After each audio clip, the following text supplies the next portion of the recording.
Here's a focused, game-ready tactical plan for Gilas Pilipinas to defeat the New Zealand's Tall Blacks on February 26, 2026.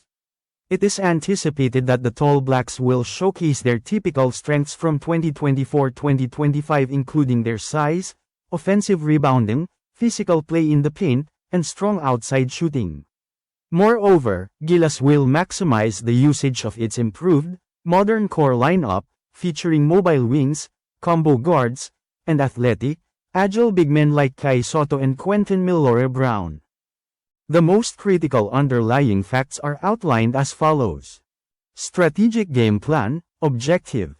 New Zealand thrives at snagging offensive rebounds, creating valuable second chance points. Gilas needs to address this issue to avoid being outscored significantly in the paint. The Tall Blacks bring a physical, disciplined half-court defense, with multi-positional forwards, and exploit sloppy turnovers and slow ball movement. Concrete tactical adjustments, specific actions to take.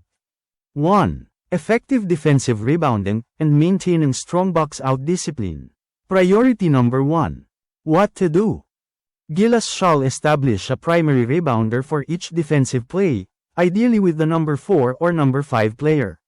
It's crucial to stress the importance of a solid box-out technique. When a shot goes up, the guards should focus on finding the closest big and securing that space.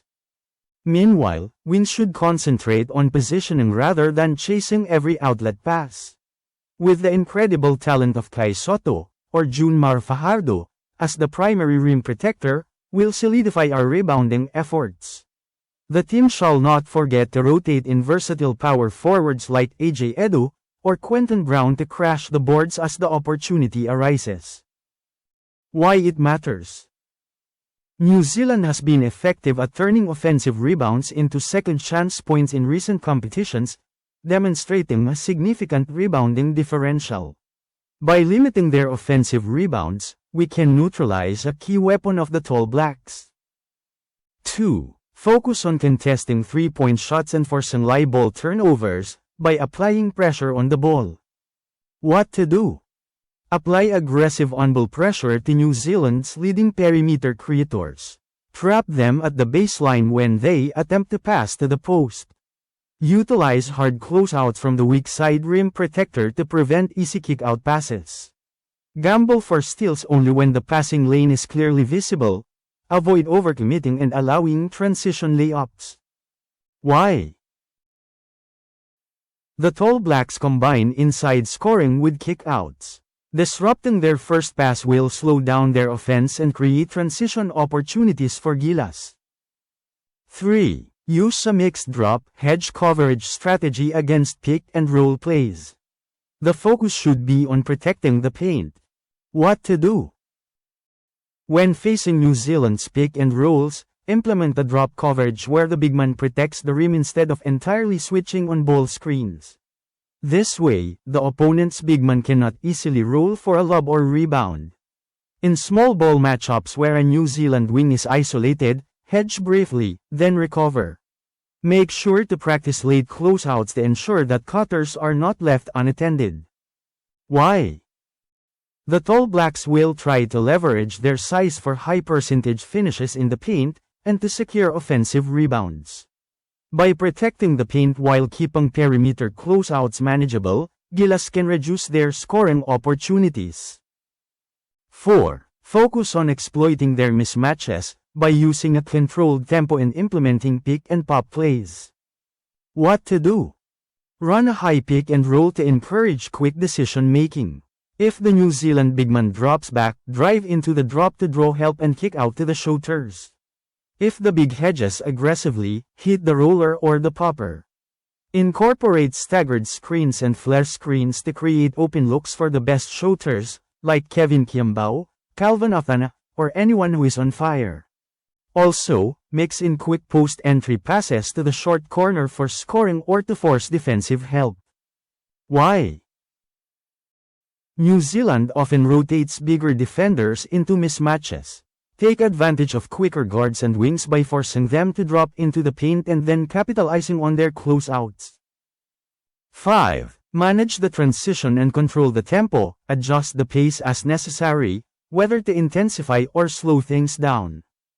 What to do? When Gilas secures a stop, push the tempo and attack the rim, before New Zealand can establish their half-court rebounding position. Conversely, if New Zealand's offense is gaining momentum, slow down the game. Focus on longer possessions, utilize heavy ball screen sets, and manage the clock to limit their opportunities. Why? New Zealand's size advantage is less effective in an open court setting. By controlling the tempo, Gilas can force New Zealand into half-court situations, where they can strategically choose favorable matchups. 6. Aggressive foul strategy and free throw tactics. What to do? Intentionally target mismatches to drive to the basket and initiate contact. Commit fouls against New Zealand shooters during clear shot attempts late in the game, rather than allowing open three-point shots. Be strategic about fouling their big players, avoid sending their best rebounder to the free throw line repeatedly. Why? Free throws not only add points but also consume time on the clock, making them valuable in a close qualifiers. Recent New Zealand games have been decided by small margins and late-game attempts.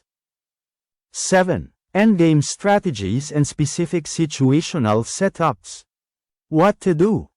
1. Prepare 2 to 3 set plays. High pick for isolation drive, use this for your best closer. The goal is to draw help and then kick the ball to the corner.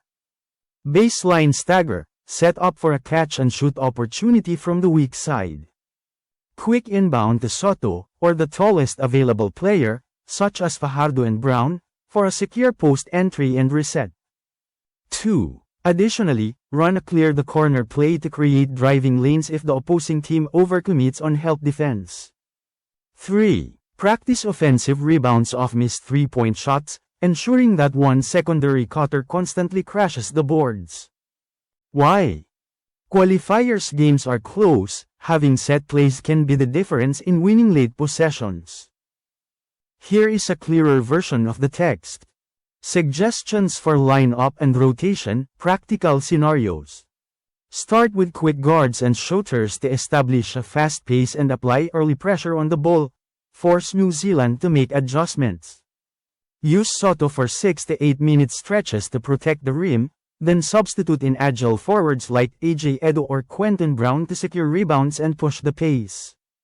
Utilize a stretch 4 player, like Tamayu, who can effectively hit open three-pointers to draw New Zealand's big men away from the rim, thus creating driving lanes. Ensure the best ball handlers, Thompson or Ramos, are on the court during critical moments to minimize turnovers. Scouting notes, specific to opposition. Be attentive to New Zealand Tall Blacks' roll and rebound threats from Sam Menenja, Finn Delaney, and Mojave King. Box them out aggressively. Ensure disciplined perimeter rotation. Live ball passes can create open kickouts following a successful interior entry. Focus on disrupting the entry pass first. Focus on the practice in the week leading up to February 26. Time drills, box out and rebound sprints, emphasize locating the ball and making outlet passes. Practice half-court pick and roll plays while focusing on decision-making for drop and hedge strategies. Practice closeout drills on catch-and-shoot shots from the corners, followed by sprinting back to secure a defensive rebound.